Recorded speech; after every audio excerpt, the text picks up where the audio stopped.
चंद्रपूर शहरातील मनपावर सत्ता स्थापनेच्या संदर्भात काँग्रेसमधील मतभेद विचित्र वळणावर पोचले आहेत. खासदार धानोरकर गटाच्या नगरसेवकांच्या घरावर विरोधी आमदार वडेट्टीवार गटाच्या नगरसेवकाने चक्क नोटीस लावल्या असून बैठकीला हजर राहण्याचे सूचित करण्यात आले आहे. यापैकी एक असलेल्या ॲडव्होकेट राहुल घोटेकर स्वतः शहरात नाहीत, मात्र त्यांच्या घरावर ही नोटीस चिकटविलेली कुटुंबियांच्या लक्षात आली. काँग्रेस गटनेता निवड करणे आणि गट नोंदणी करण्यासाठी विधिमंडळ नेते विजय वडेट्टीवार यांच्या गटाचे नगरसेवक राजेश अळूर यांनी बैठक आयोजित केली असा उल्लेख नोटिशीत आहे. ही धक्कादायक बाब समोर आल्याने राजकीय वर्तुळात खळबळ उडाली आहे. काँग्रेस पक्षाचे नगरसेवक आमदार वडेट्टीवार आणि खासदार धानोरकर अशा 2 गटात विभागले आहेत. वडेट्टीवार यांच्याकडे 20 तर धानोरकर यांच्याकडे 7 नगरसेवक असल्याची माहिती आहे.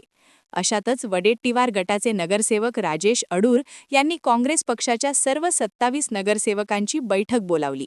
या बैठकीची नोटीस धानोरकर गटाच्या नगरसेवकांच्या हाती देण्याऐवजी त्यांच्या घरावर चिपकविण्यात आली. एखाद्याच्या घरावर कुठलीही नोटीस कुठल्याही संदर्भात चिपकवणे हे अवमानकारक मानले जाते.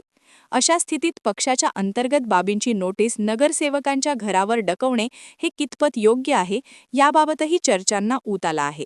या कृतीतून काँग्रेस पक्षात दुही किती खोलवर गेली आहे हेही स्पष्ट झाले आहे. काल दुपारी 2च्या सुमारास 2 अज्ञात इसम घराबाहेर येऊन हा नोटीस चिपकवला आणि आम्हाला कुठल्याही प्रकारची सूचना देण्यात आली नाही.